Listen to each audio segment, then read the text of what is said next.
తదుపరి సింహరాశి.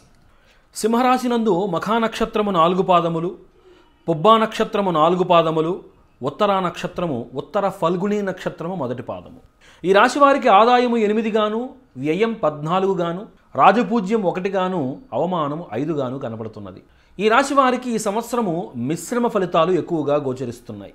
మీ స్వభావానికి విరుద్ధంగా సాహసోపేతంగా తీసుకునేటువంటి నిర్ణయాలు ఈ సంవత్సరము మీకు అనుకూలతనివ్వడమే కాక, మీ స్థాయిని పెంచడమే కాక, మీకు ఒక గుర్తింపును కూడా తీసుకువస్తాయి, మీకు ఒక పేరుని ప్రఖ్యాతిని తీసుకువస్తాయి. ఈ సంవత్సరము మీరు ఒక అఖండమైనటువంటి రాజయోగ దిశగా అడుగులు వేయడం తథ్యము. రాజకీయాలలో ఉండేటువంటి వారు అంతర్గత శత్రువులు ఎవరైతే ఉన్నారో వారి నుండి కూడా జాగ్రత్తగా ఉండాలి. దైవానికి సంబంధించినటువంటి పూజలు హోమాలు చేసుకుని శత్రు బాధల వల్ల ఏ ఇబ్బంది రాకుండా జాగ్రత్త పడటము చాలా ముఖ్యము. కార్యాలయాలలో పనిచేసేటువంటి వాళ్ళు అందరినీ కలుపుకుంటూ వెళ్ళడానికి ప్రయత్నించండి. ఎందుకంటే మీరు ఒక్కళ్ళగా ఉంటే మీ మీద చాడీలు చెప్పేవాళ్ళు ఎక్కువగా అవుతారు. అలాంటి వాళ్ళ నుంచి మిమ్మల్ని మీరు రక్షించుకోవడానికి ప్రయత్నించండి. ఆధ్యాత్మికవేత్తలకు, కళా సినీ రంగాలలో ఉన్న వాళ్ళకి, టీవీ ఆర్టిస్టులకి చాలా మంచి సమయం నడుస్తున్నది. మీకు విలువ పెరుగుతుంది, ఆదాయం పెరుగుతుంది, అవకాశాలు కూడా మెండుగా పెరుగుతాయి.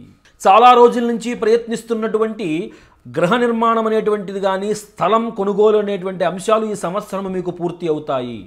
ఈ సంవత్సరము మీకు వ్యయము ఎక్కువగా కనపడుతున్న వ్యయం ఏదైతే ఉందో అది పుణ్య వ్యయముగా మీరు భావించాలి. ఖచ్చితంగా స్థిరాస్తి వ్యవహారాలలో మీరు విజయాన్ని సాధిస్తారు.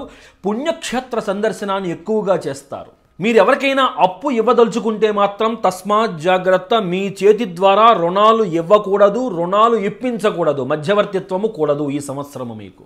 కార్యాలయాలలో ఎక్కువ కాలం పనిచేసేటప్పుడు ఆహార నియమాదుల విషయాలలో జాగ్రత్తగా ఉండండి. ఎందుకంటే ఉదర సంబంధితమైనటువంటి ఆరోగ్య సమస్యలు వచ్చే అవకాశం కనబడుతోంది. తద్వారా మిమ్మల్ని మీరు కాస్త ఆ జాగరూకతతో వ్యవహరించటం వల్ల దానికి సంబంధించినటువంటి ఆ ఇబ్బందులు తలెత్తకుండా జాగ్రత్త పడవచ్చు. గవర్నమెంట్ ఉద్యోగాలలో ఉండేటువంటి వాళ్ళకి పూర్వార్ధములో ప్రమోషన్లు, అనుకూలమైనటువంటి బదిలీలతోటి కుటుంబ వాతావరణం చాలా సౌఖ్యంగా ఉంటుంది. నూతనమైనటువంటి వృత్తి వ్యాపారాదులు ప్రారంభించాలనుకునే వాళ్ళు మాత్రం కొంచెం ఓపిక పట్టండి, ఆచితూచి నిర్ణయం తీసుకోండి. జాతకాన్ని చూపించుకుని ఏ రంగంలో మీకు బాగుంటుంది అనేటువంటి నిర్ణయాన్ని బట్టి నూతన వ్యాపారాలు ప్రారంభించండి. నూతన వ్యాపారాలు ప్రారంభించాలనుకునే వాళ్ళు మాత్రం మీ జాతకాలు చూపించుకుని ఏ రంగంలో మీకు వ్యాపార వృద్ధి ఉంటుంది, మీ జాతకానికి అనుకూలత ఉంటుంది అనేది అర్థం చేసుకుని తద్వారా నూతన వ్యాపారాలు ప్రారంభించండి. తొందరపాటుతనంతో ఏ విధమైనటువంటి నిర్ణయాలు తీసుకోకండి. పోటీ పరీక్షలలో ఉన్నత శ్రేణి ఉద్యోగాలు ప్రయత్నించే వాళ్ళకి పోటీతత్వముతో కూడుకున్న వాతావరణం నెలకొంటుంది. కొంచెం గట్టి పోటీనే ఉంటుంది, గమనించుకోండి. మీ శ్రమ 10 రెట్లు అయితే తప్ప మీరు అనుకున్నటువంటి విజయాన్ని మీరు సాధించలేరు. పట్టుదలతో ముందుకు వెళ్ళండి. అవకాశం అయితే మీకు మెరుగ్గా కనపడుతున్నది. కాస్త నిరాశ, కాస్త నిస్పృహ ఆవహించేటువంటి ప్రమాదాలు కనపడుతున్నాయి. జాగ్రత్తగా ఉండండి. ఈ రాశి వాళ్ళు ఈ సంవత్సరము సుబ్రహ్మణ్య ఆరాధన, విశేషమైనటువంటి దుర్గా ఆరాధనతోటి మిమ్మల్ని మీరు శక్తివంతులుగా చేసి అడుగులు ముందుకు వేయండి. ఈ సుబ్రహ్మణ్య ఆరాధన వల్ల మీలో కలిగినటువంటి ఆ నిస్తేజం ఏదైతే ఉందో అది తొలగిపోయి మిమ్మల్ని శక్తివంతులుగా మార్చి మీ చేత అడుగులు ముందుకు వేయించి దిగ్విజయాన్ని ప్రసాదిస్తుంది మీకు. ఈ రాశి వాళ్ళు సంవత్సరంలో 2 పర్యాయాలు పూర్వార్ధమునందు ఒక పరి, ఉత్తరార్ధమునందు ఒక పరి ఇంట్లో నవగ్రహయుక్త రుద్రహోమము చేయడానికి ప్రయత్నించండి.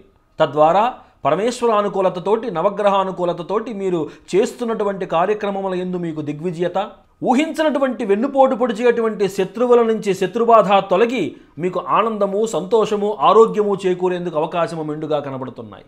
పిల్లల విషయంలో ప్రోత్సాహకంగా ఉంటుంది. పిల్లలు చక్కటి చదువులతోటి ఉత్తీర్ణులవుతారు. విద్యార్థులు కాస్త శ్రమించండి. మీ శ్రమకు భగవంతుని అనుగ్రహం లభిస్తుంది. విశేషమైనటువంటి సత్ఫలితాలతోటి, ఉన్నత ఫలితాలతోటి మీరు సమాజంలో ఒక మంచి గుర్తింపు పొందేటువంటి అవకాశం ఉంది మీకు. క్షేత్రానికి ఎక్కువ క్షేత్ర సందర్శనం చేయడానికి ప్రయత్నించండి. భగవంతుని యొక్క శక్తి మిమ్మల్ని వెన్నంటి ఉండి కాపాడుతుంది. శ్వాసకోశ సంబంధితమైనటువంటి వాళ్ళు ఎవరైనా ఉంటే ఈ సంవత్సరము వాళ్ళకి వారి యొక్క ఇబ్బంది నుంచి విముక్తి లభిస్తుంది. వాళ్ళకి చక్కటి ఆరోగ్యము చేకూరుతుంది. ఈ విధముగా ఈ రాశి వాళ్ళు చెప్పినటువంటి ఈ పరిహారాల్ని ఆచరిస్తూ సకుటుంబ సమేతముగా ఆనందముగా సంతోషముగా వృద్ధి చెందాలని ఆశిస్తున్నారు. Hi, this is Trisha. I'm Radhika Apte. వస్తాను కృష్ణమూర్తి. నేను ఆలీ మాట్లాడుతున్నాను. You're watching E3 Media Network. E3 Media Network. E3 Media Network. E3 Media Network. E3 means Entertainment. entertainment.